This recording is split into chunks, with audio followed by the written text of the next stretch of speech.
Hi, everybody. Welcome to another edition of Too Opinionated, where today I'm thrilled to death to be talking with actor Tom Fonss. So, welcome, Tom. Hey, how's it going? Thanks for having me, Mike. I've How been are you? looking forward to this one. Me Your too. stuff is hilarious. Oh, geez. Thank Hilarious. you, man. Thank you. I've been watching you for a while because you tend to pop up on shows that I'm watching. Oh, So cool. yeah, I loved you on Community. I loved you on The Comeback, and I even enjoyed seeing you on Big Bang. So Oh, thank you. Thank well, you. and you did a Disney show, didn't you? Do a Disney show? I did a Disney show. I did a Disney show and I did a Nickelodeon show. The Disney show was Austin and Alley, and That was it. Yep. yeah, that was fun. I didn't know I would enjoy being on a studio kid set as much as I would. There was definitely like a kid who grew up watching Snick and all of that sort of Yeah. program, that there was a big mental emotional cookie that was given to my Yeah. inner child. Yeah. I mean, it's awesome. And the rumor is once you've been on Disney, you're a part of Disney. Oh So yeah, right. yeah, Yeah. you're like Yeah. a Disney kid after that, no matter Yes. what Yeah. age.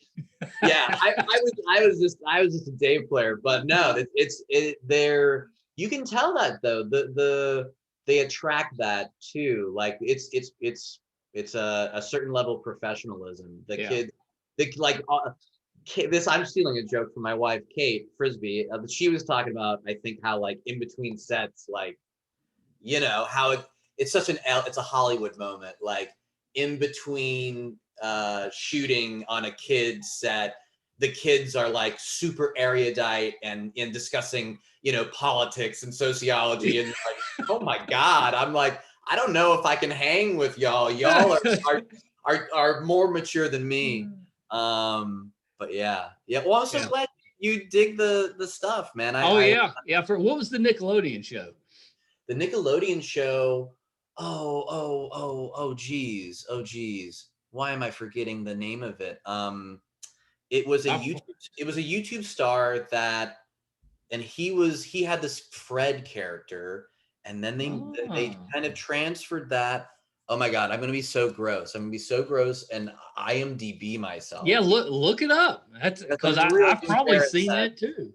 It was one of my first gigs, so that might be why my brain is But failing me. you're I tell you what, on Disney, that Yeah. your character could have played like a young John Oliver. That's That's who you hilarious. reminded me of. Just the look. Oh my Or God. maybe like a cousin or something. Absolutely. Absolutely. I am for sure in that bracket See, of, that's what they should have done with Community. They should, instead of bringing you on as a one of the so-called friends or whatever, Doug, they should yeah. have brought you on as like related to John Oliver's character, and then That you could have just kept coming back. that would be amazing. I would have loved it. I was so honored to be on that show. Obviously, it's funny. I think, I people mention that show the most, probably because it's such a damn good show. Yeah, And yeah, it was just really cool. When I shot that, John Oliver was on the set, just not in my scene. yeah. Joel McHale was there. It was just a cool environment. There's a lot of people on set, and it was kind of a buzz and beehive of a scenario. And I'll never forget Dan Harmon. I don't know if he was directing or just producing, but he came in to give a note to, I played one of, for people that haven't seen the episode, I played one of Britta's friends from back in the day, and Yeah. we're superficial and kind of, we're just dicks. Yeah, they're Uh, kind of mean. you're kind of mean. Yeah. Dan Harmon came in at some point and he was like, okay, we need to make some tweaks. You guys are coming off like the villains from Superman 2. And it was just like such a lovely, vivid, nerdy moment that was like, oh my God, I love this. I'm so lucky and grateful to be on the set, getting this funny note. Yeah. Um, But that was really cool. Marvin, by the way, is the name of the Nickelodeon show. Oh, Marvin. Yeah. I don't know if I've seen the episode, but I have seen the show because that. Weirdly, that's a multi-episode. I lucked out in that one where they did this happens a lot in my life too. Like, there's a joke. One of my good friends here calls me the co-star king of California. I feel like it's like that was one of my first big gigs on TV. And then within that gig, they used me again, but I was sort of like a character that it was like I had a new job every episode. If he was selling balloons one day, next day, he's got a hot dog stand or well, whatever. That's actually pretty funny. It was very funny. It was very, I was honored to feel entrusted in that. Like that. Yeah.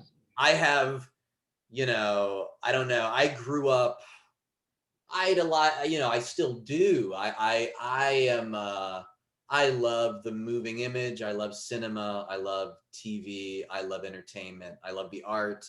So like going to just, I don't know. Anytime a production is like entrusting me with something, I'm like, oh, thank you.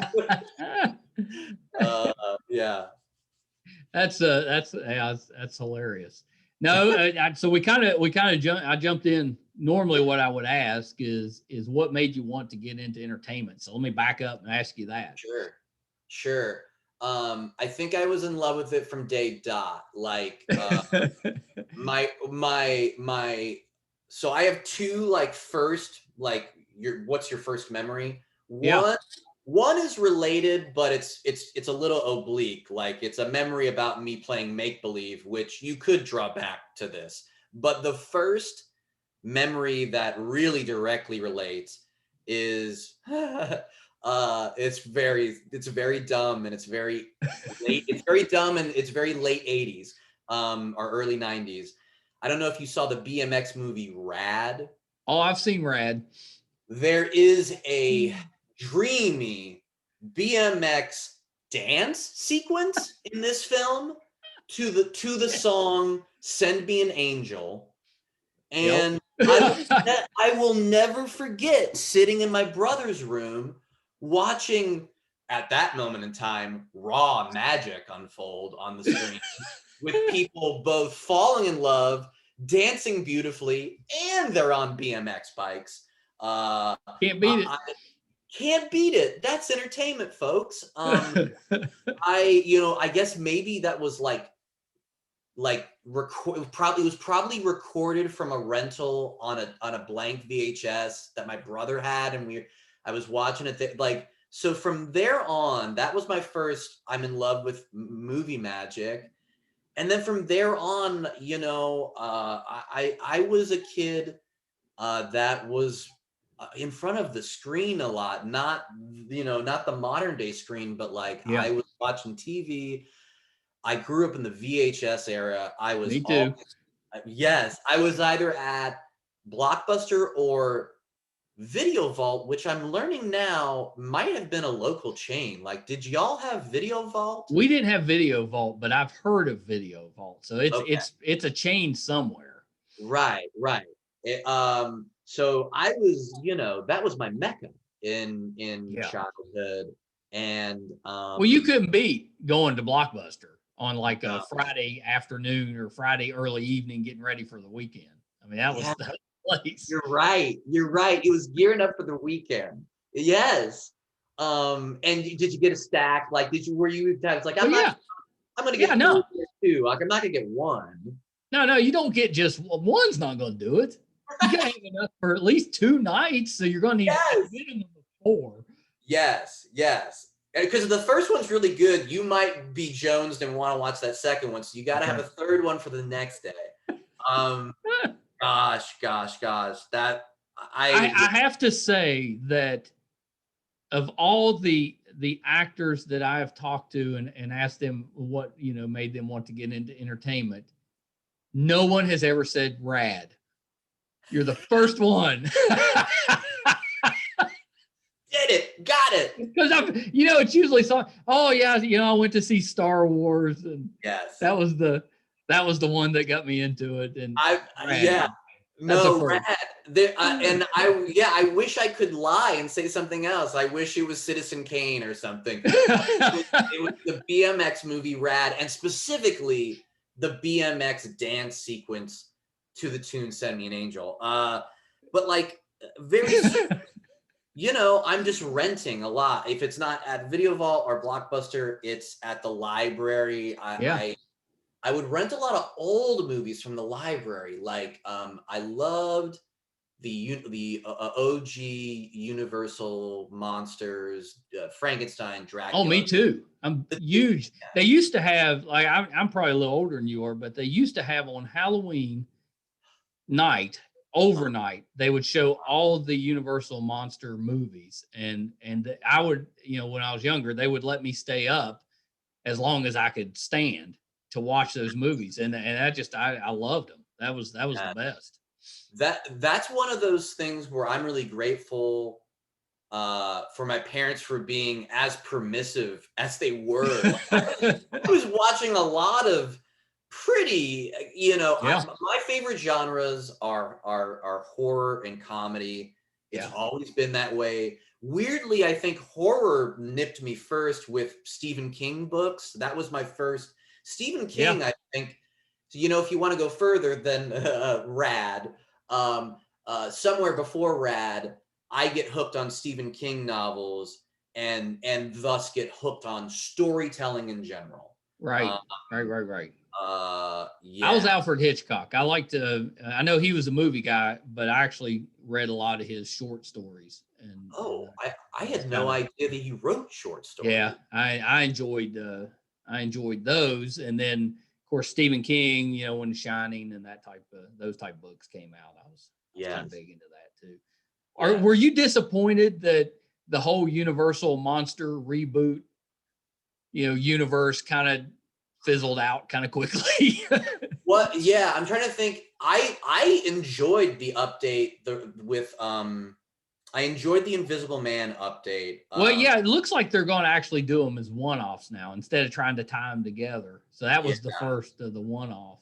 But the Mummy was supposed to like launch the universe, and it just didn't. Oh, Didn't quite take.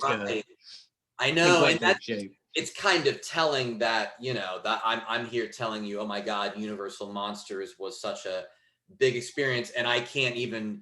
I'm like literally going, wait, which Mummy was that? It's not the Brendan, it's so yeah. No, it's the Tom Cruise. It's the Tom Cruise one. Yeah. So disappointing though.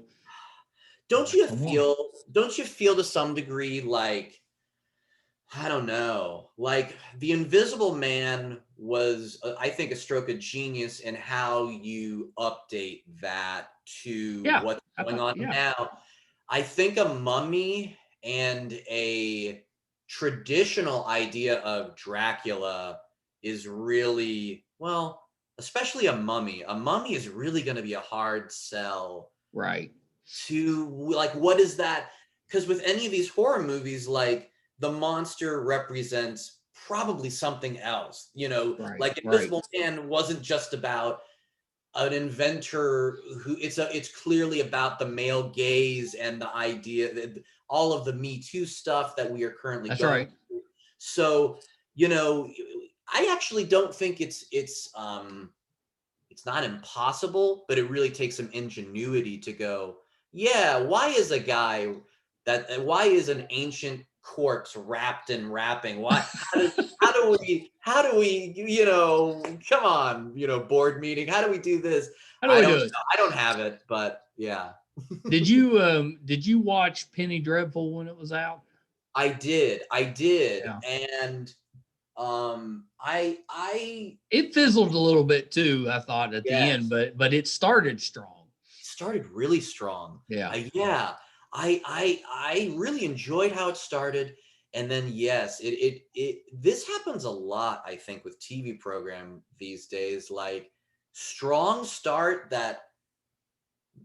that seems to insinuate the creators were like, they knew episodes 1 through 5 or 1 through 8, but then once you hit a certain threshold, it's like, oh, now what? Yeah, it's like we had months to prepare those first 8 episodes, or maybe even years. But now that we've gone past it, we've ran out of whatever of story to tell. Yeah. Yeah. Um, I yeah, mean, but they came back with that kind of, they turned it into kind of like an anthology. Came back with that one that took place in L.A., but I had trouble getting into it because I really liked right. the first one. That's the one I really enjoyed, but it didn't go anywhere there at the end. I did too. I did too. Yeah. It's interesting. Like, it's interesting to see, especially in horror, because I love that genre so much. Yeah. What lands and what doesn't with audiences. Right. It's. I mean, yeah. What was the movie when you were growing up? What scared you? Was it one of the Stephen King ones? So many, so many. Growing up, you know, it's funny. It's like a mystery why I love the genre so much, because growing up, I found I would get scared by a lot of them, but it wasn't until later in my horror movie viewing experience where I could tell you about singular experiences, Yeah, singular yeah. scenes. In high school, I had never seen The Exorcist, and Oh, that's they a scary movie. re-released it in theaters. If you Yeah. remember, this was around that time. I saw it, and and now as I tell you the story, I am remembering an earlier one. When Pazuzu, and this is I did not see the original. This was the version you've never seen, with Right, right. the spider walk. Which also they added the demon Pazuzu that just Yeah. like pops up on random, really dimly lit, scene, and there's like a slight little like sound attached to it, and it, and it wasn't the jump scare. It honestly, I think, you know what, some of the original did scare me. The one single or two frames of Pazuzu that it's almost like subliminal messaging. It's so Right. cool that truly, I'm not using this word lightly or playfully, it haunted me. It haunted me. Yeah. I had sleep paralysis style dreams for Oh nights and man. nights after that. It was and that was funny too, because like I was a high schooler who at that point, named me, I'd seen everything. Oh, but Right. X slipped under it. I'm going into this cocky, and I come out shivering. Scary movie. Jurassic Park, the second time I saw it in theaters, the second time, which is odd. I think it's because I knew what was coming. And so I Yeah. had that suspense anxiety of the raptor is about to nostril flare Oh yeah. window. And I'm like, it's coming, it's coming. It happened, it was like my anxiety of knowing it was going to happen made the second time even Yeah. worse. But I know that's not the first one. There were earlier, deeper cuts, but I love the genre so much. I tore through a lot early on, and I'm like, I'm trying to think of ones that really scared me when I was really early on. Yeah.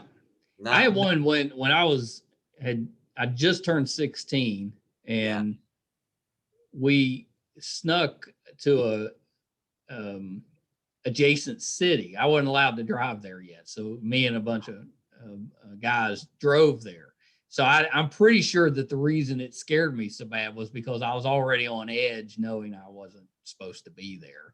But we went to see one called April Fool's Day. I don't know if you remember Yes. this, which actually I've seen it since. It is not that scary, but at Right. the time, it Right. absolutely terrified me. I mean, it had just jump scares, and it just absolutely scared me to death. So at the end of it, there was four of us. I drove them back. I took the first one home. So I got two, I got one in front with me, one in the back, one of them got out of the car. Well, the three of us that were left were sitting in the car and still kind of talking about how scary this movie was. That wasn't really that scary, but we thought it was. Yes. Well, the one that got out had grabbed a butcher knife and snuck back and pops up in the Oh. passenger side window. And I just remember all three of us banging our heads on the top of the car. Yes. So that one kind of sticks out for me. And then the other one, I was an adult, was Blair Witch Project. Scared the crap out of me. Yes. Just one that was creepy, just stuck with me afterwards. I don't know why, but it did. I maybe can tell you why. I mean, like, there was that element where, I even at that age, I was, in my mind, a sophisticated cinephile, but it leaves you going, was that fucking real? Are they still out there? I think that's it. And then the little thing right at the end where the guy's in the corner, I mean, it just creeped me out. Yes, that is so effective. It's just a guy in a corner in a basement, but your mind at that point, after going through all that you've gone through with them, Yeah, by telling you nothing except there's a legend of a witch who kind of controls children. That's a beautiful moment of executing like so much with so little. yeah, that movie stuck with me for a long time. Oh yeah. Long time. But now Exorcist is another one. I thought that movie was. I probably saw it earlier than I should have, but it scared me. You know what's funny now, as you talk about April Fool's Day, maybe I think because it scared the bejesus out of me so much that I probably was like, let me see this again and again. Exorcist now is one of these that I love and appreciate as the cinema that it is. Right. But it doesn't give me the same, and I'm also, I don't know. It's just funny how different moments in your life, different horror movies really get under your skin. That's right. And sometimes you're sort of like, oh, that was an interesting play of images. Moving on. Yeah, that's right. And moving on. That's right. Yeah. A lot of it has to do with the mood that you're in. Yeah. And I'm the same way with books. There's certain books when I read them, it just terrified me. And other times I read similar stuff and nothing. I'm always ever since I read, and this is recent, I had not read Pet Sematary until, I don't know, the past, maybe I read it 5 years ago. But I was house sitting all by myself, and it was kind of the weather is pretty windy and dreary. And also, I think that's one of King's finest works. Yeah, it's a good book. It really has a mood that pulls you in and does not let you go. And you're creeped out about some of the creepiest stuff is the Wendigo stuff, there's there's this legend or Native American folklore of a spirit of those woods that's like, scary and creepy. Just the way he writes it, I'm an adult person, fully grown, worried about the Wendigo. Is the Wendigo coming? Is it gonna get me? Yeah. No, I get it. Shining was like that for me. That book, because I remember reading it at some of the scariest parts, sitting in my bed when there was a storm outside. So the windows were kind of rattling and stuff. I don't know. It's so good. It's so good. Yeah. What'd you think of the original Poltergeist? Oh, I liked it. I haven't seen it in a while. Yeah. I generally like Tobe Hooper. Is it Tobe? Toby? Tobe. Tobe, I think that's right. Right? Yeah. I loved it's got a lot of cheese factor to it too. Oh, it's got a lot of cheese, but it's got some good jump scares. I think if you saw it in the right mood, I think it's a little bit creepy. Poltergeist definitely scared me when I first saw it, and I haven't seen it in a while. But that is one of those that I think it holds up enough that I would say, thoroughly still enjoy that one. I still enjoy his Salem's Lot, even with all of the. Well, now are you talking about the the TV one or the movie?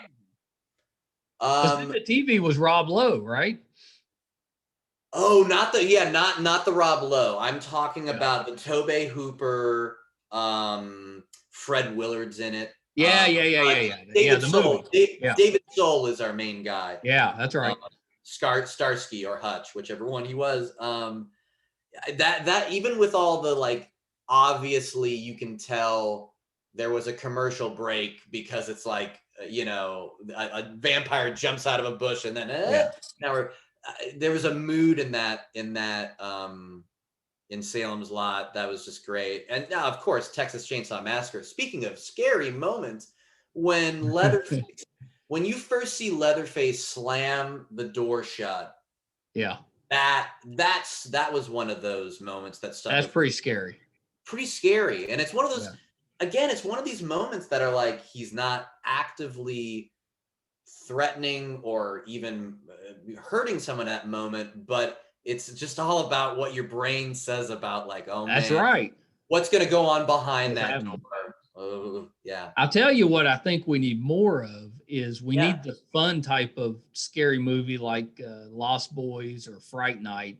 I know they remade Fright Night, but it didn't really recapture the feel of the originals. Those are the type I would enjoy those if we had more of those.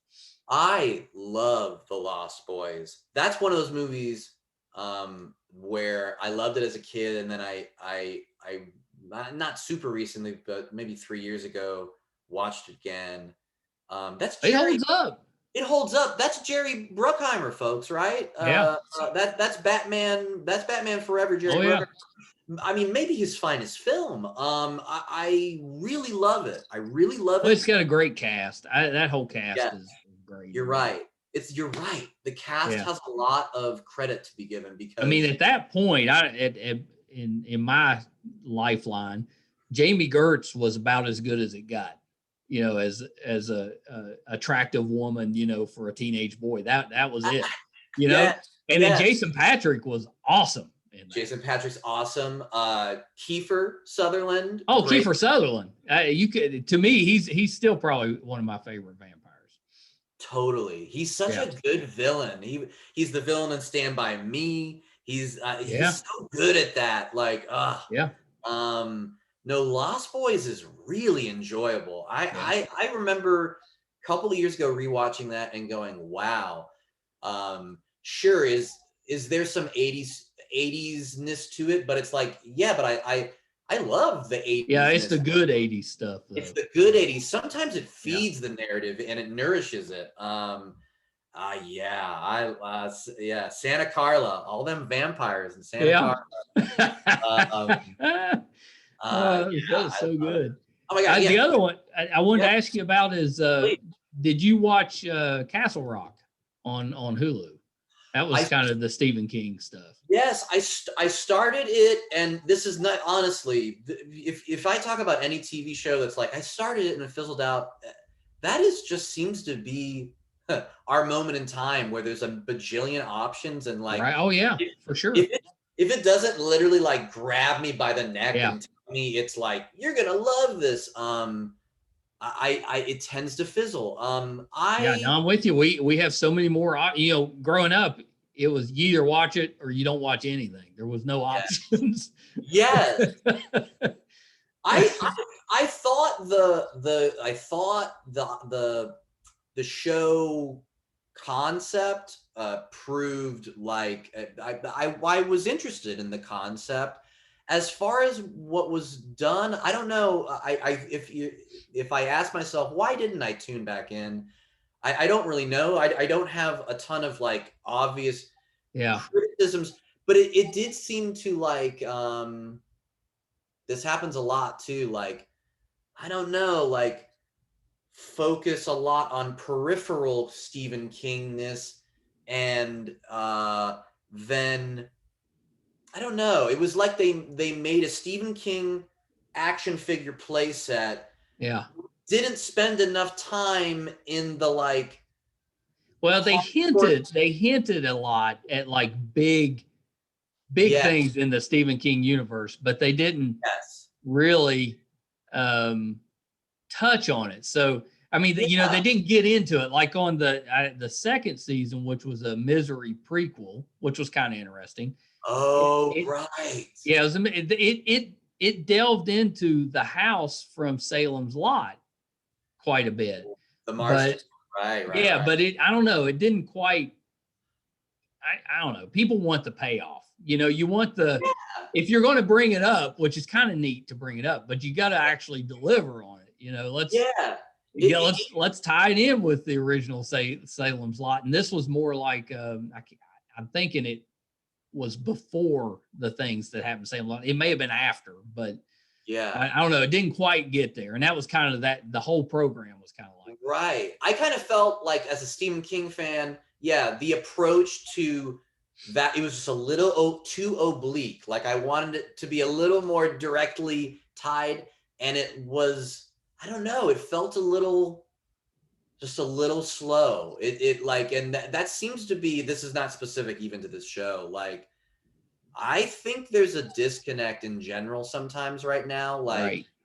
I think more than ever, audiences, they have busy, scary, stressful lives. For And sure. they may not need your they may not need your magnum opus. They may not need it. They actually might need a really good TV dinner that hits the spot. I like that. You know, yeah, I like that. Feast. They might need a really good plate of food that nourishes them and excites them. And then they have to go back and deal with their busy, freaky lives that we're all going. I really like that, actually. Yeah. Yeah, that's really don't good. abuse the audience. Don't abuse their patience. Don't abuse their... Well, I kind of go with the Star Wars. You know, I'm such a big Star Wars fan. Yeah. But this last trilogy ended up being really disappointing because they didn't just give the fans what they wanted. Right. So then Mandalorian comes along and it has just been feeding the fans exactly what they wanted. Yeah. And everybody loves it. Yeah. Yeah. Well, and what you said made me think of something. I think there's like a forced binary decision going on with some of these content creators where they're going, yeah, well, either I'm going to do my own thing.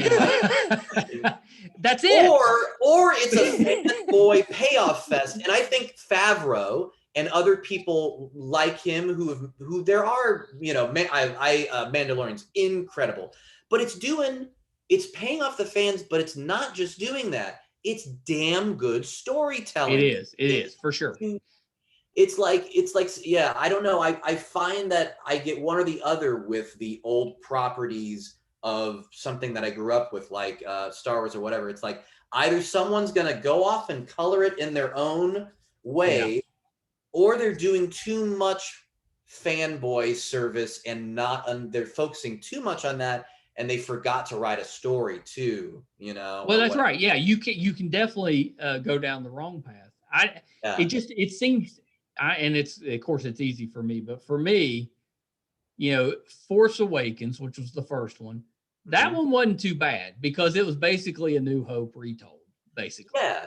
It wasn't too bad. But then they went, you know, what everybody really wanted to see was they wanted to see Rey be a Kenobi. That's what everybody was wanting to see. Right. And then in the next one, you had a director that just said, I don't like any of that. So she's not going to be anything for me. Right. And so he killed all the stuff that was building from the 7th.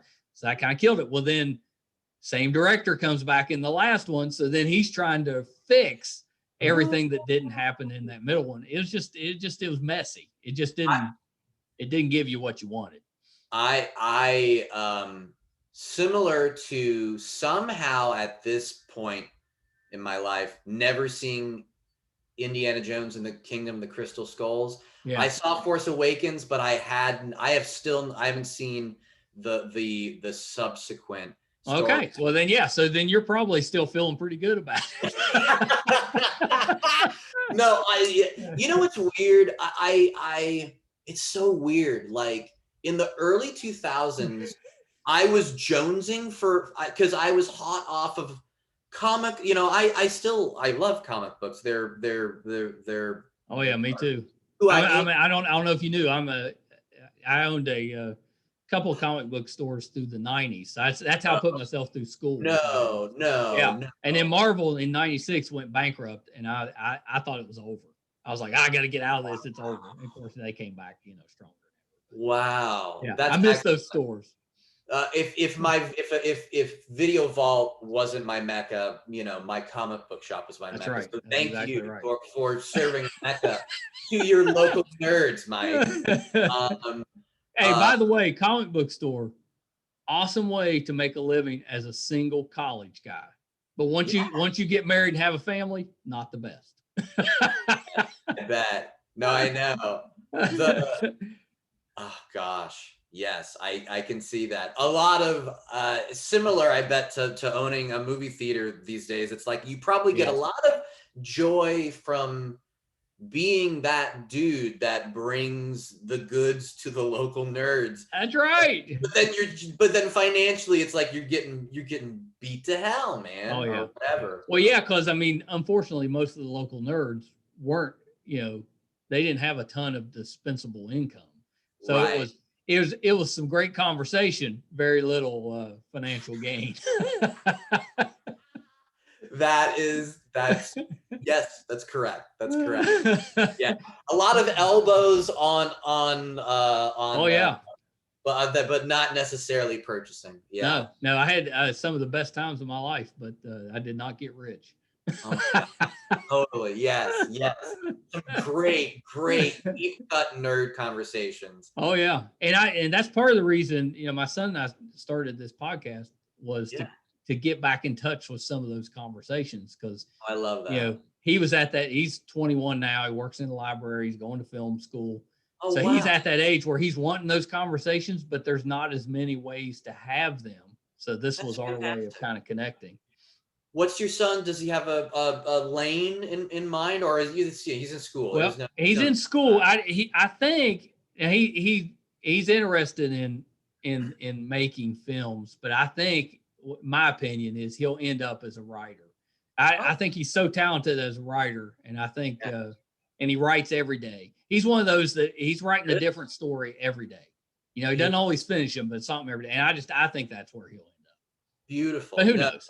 That's huge. He will be. Yeah, he will for sure. If he's writing every day, every day, because he's tried a little of the acting stuff, and I don't think that didn't hit him. He prefers the behind camera or the writing. Now it could be screenplays, or it doesn't necessarily have to be novels or comics or whatever. But that's my opinion. I think he may not realize it yet, but that's where I think he'll end up. It's definitely a tough business, but in the thing that you're talking about right now, it's a really cool business for the fact that, like, I don't know, like there's a lot of hats that you can wear in storytelling, whether it be making the script, directing it, being in front of the camera.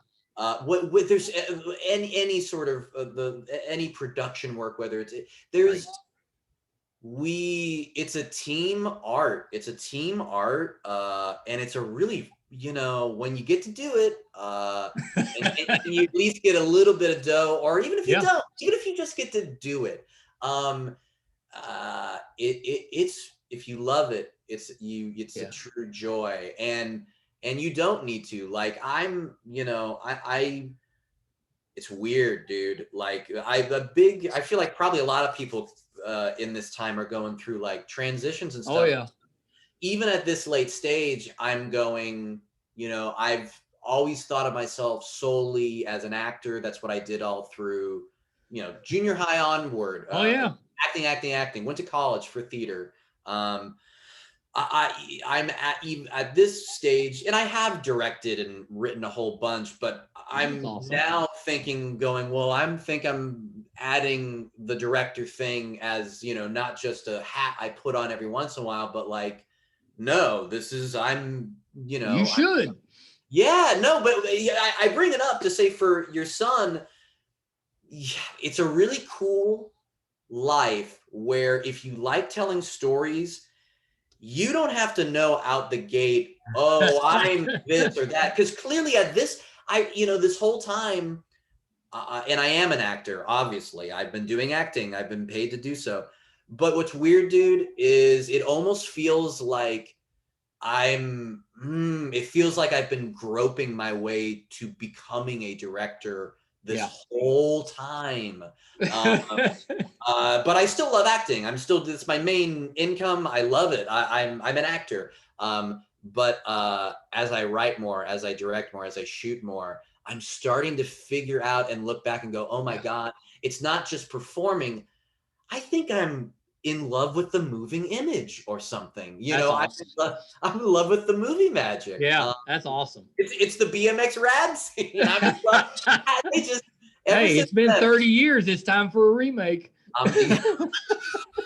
Oh my God. Talk about a movie. Or how about a musical? Oh.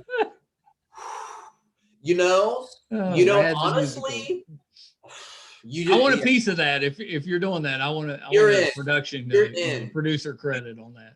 You're in, absolutely. Story by Mike Wall.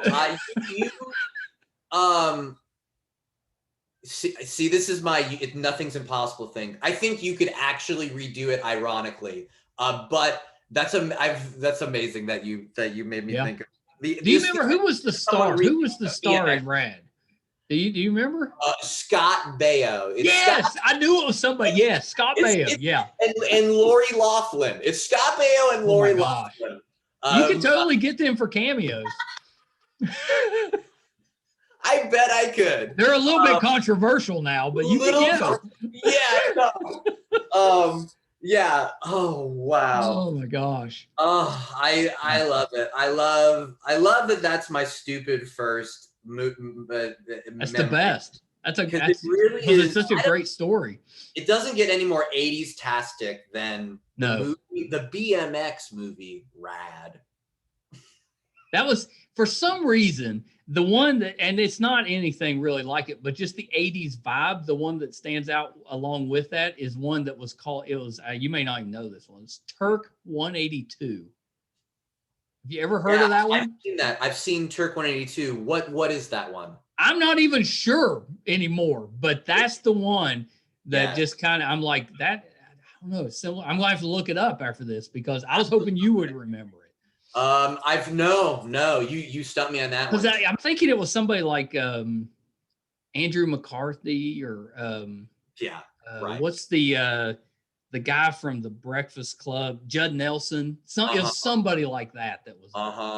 I'm just I don't know. I gotta look it up because when I think 80s vibe, that yes, no, I've heard that tickling my brain. Yeah.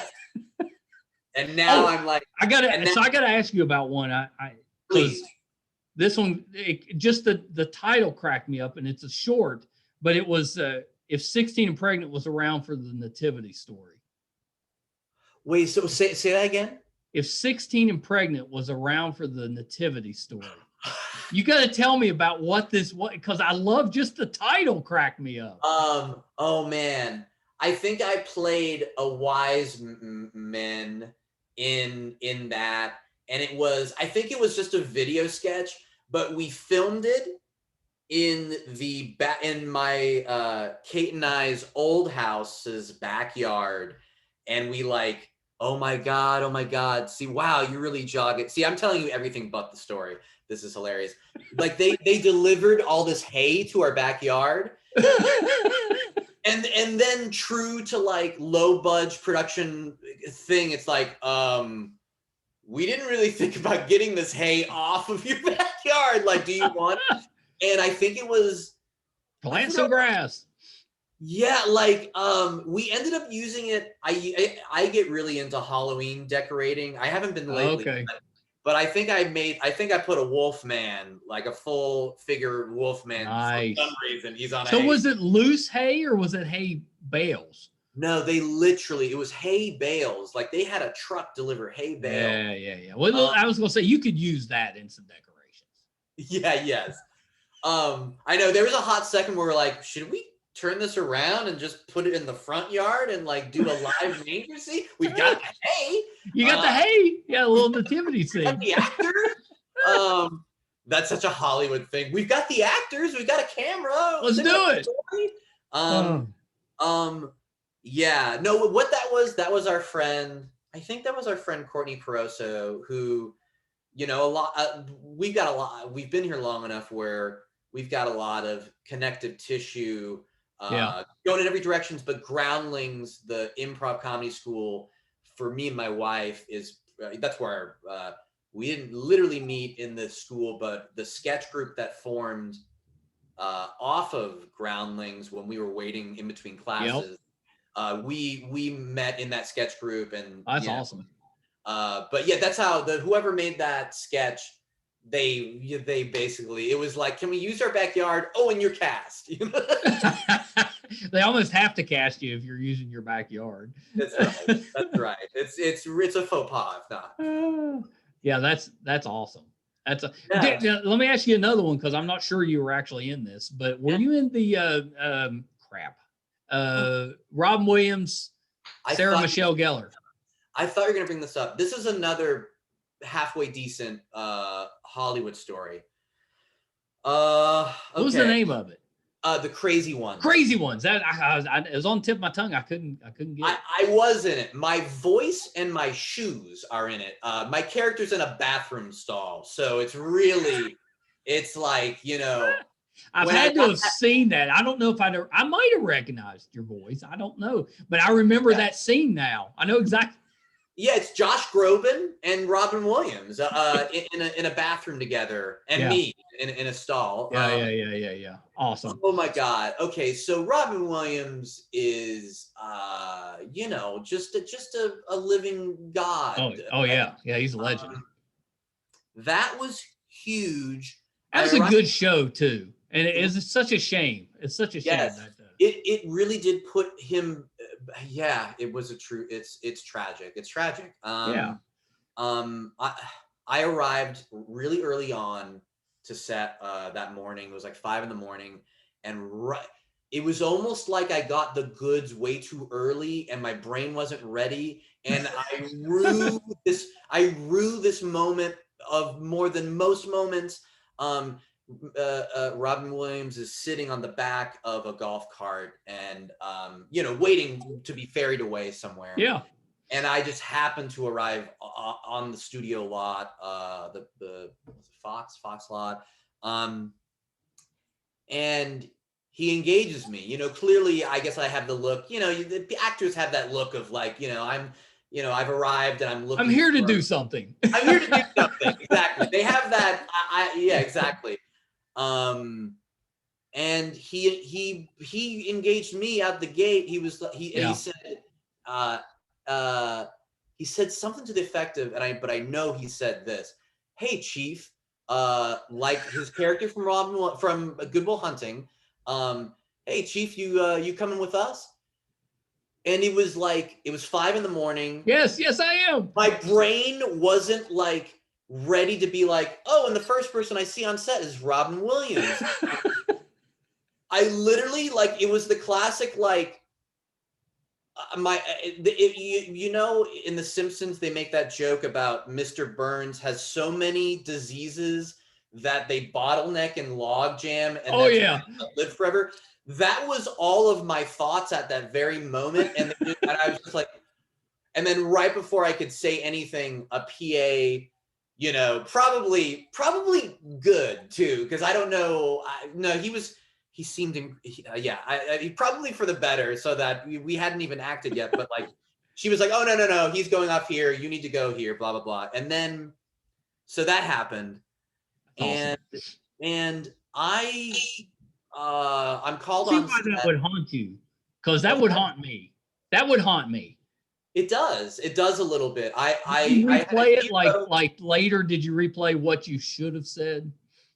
100%. Oh, what do you mean? That was the most staircase wit moment of my life. I should have just said, "Oh my God, I love you. Thank you for all of your work." Right. Literally. But that is the tough thing coming into this profession as a fan of everything. You really don't know who this hero, and the reality is Robin Williams would have accepted it with open arms. That's the true tragedy of this. But you just never know. Sometimes you can engage in that way with a person. And I should have known just from the fact that he initiated. I should have just started gushing. That's what I wanted to do. But then my professionalism said, no, hold you back. No, he's a colleague today. And it wasn't like he's a colleague today. But it was just like, you're here to work. You gotta be professional. You gotta be professional. So yeah, that haunts me. But there was a set there. So I went on set a little early and just to watch it. Yeah. And gosh, I got to tell you, Mike, it's a really crazy memory because it was watching Robin Williams.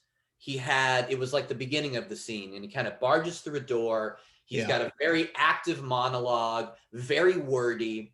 And I watched him and his process, and what I thought was the process, and what tragically now I'm looking back on and going, maybe this also was in part the disease and where it was maybe giving him struggle, but it was lying. But this is what's so crazy. I'm gonna tell you the story. I'm gonna tell you the point of the story, and then I'll tell you it. The point is, I watched a master at work, and he's so good. I thought I was literally watching the master class, and in a sense I was. But in retrospect, knowing his disease and what he was going through, I actually think I was seeing him at his most struggling, which goes to tell you what a talent this guy was. So let me tell you what I saw. I saw Robin Williams do this incredibly hard, wordy, active monologue at God knows what age he was at that, at that point.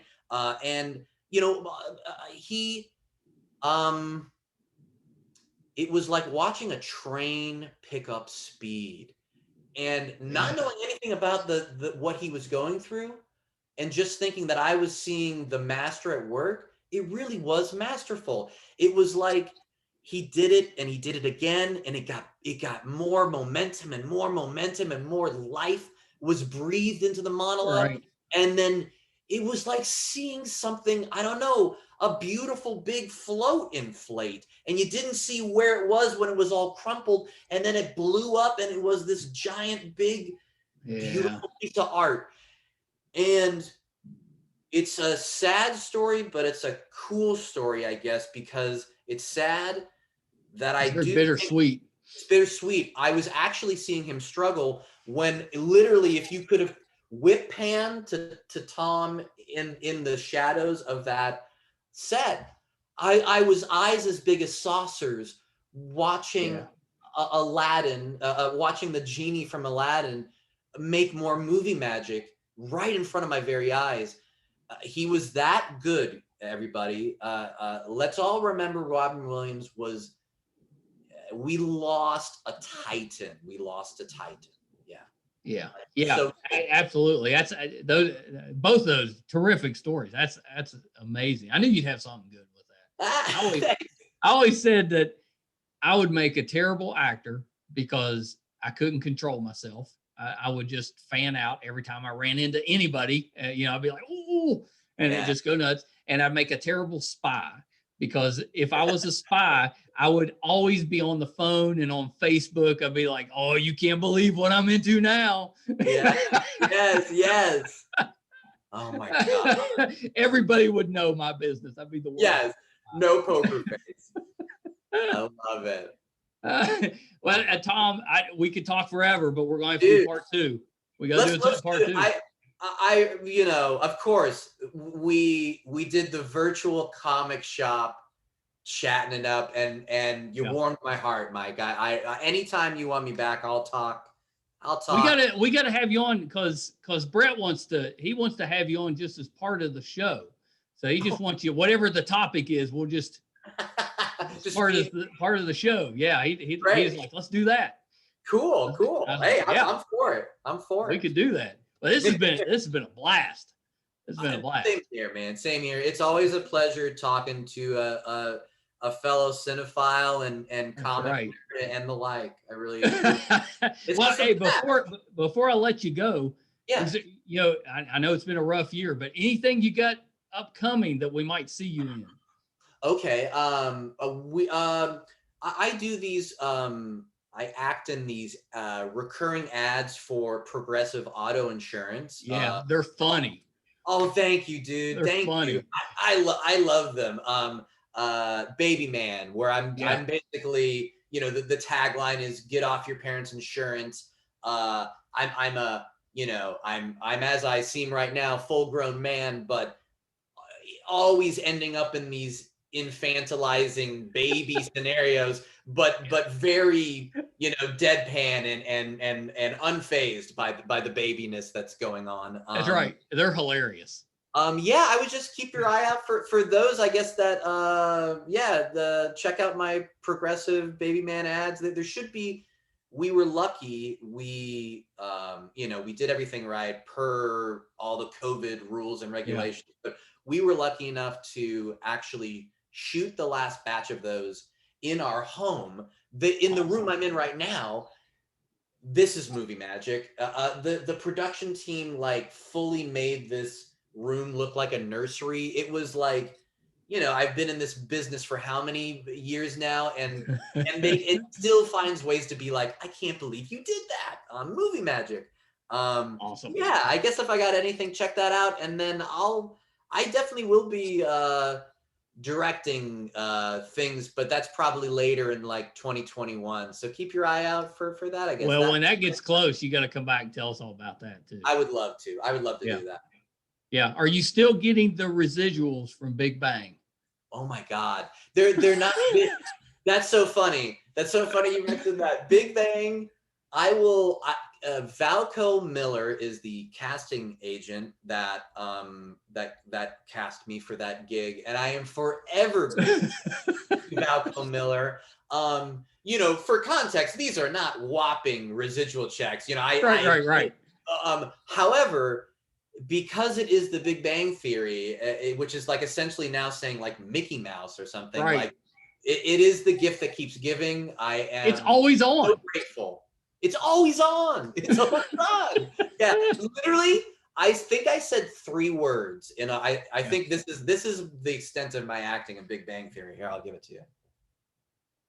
There he is. That's it.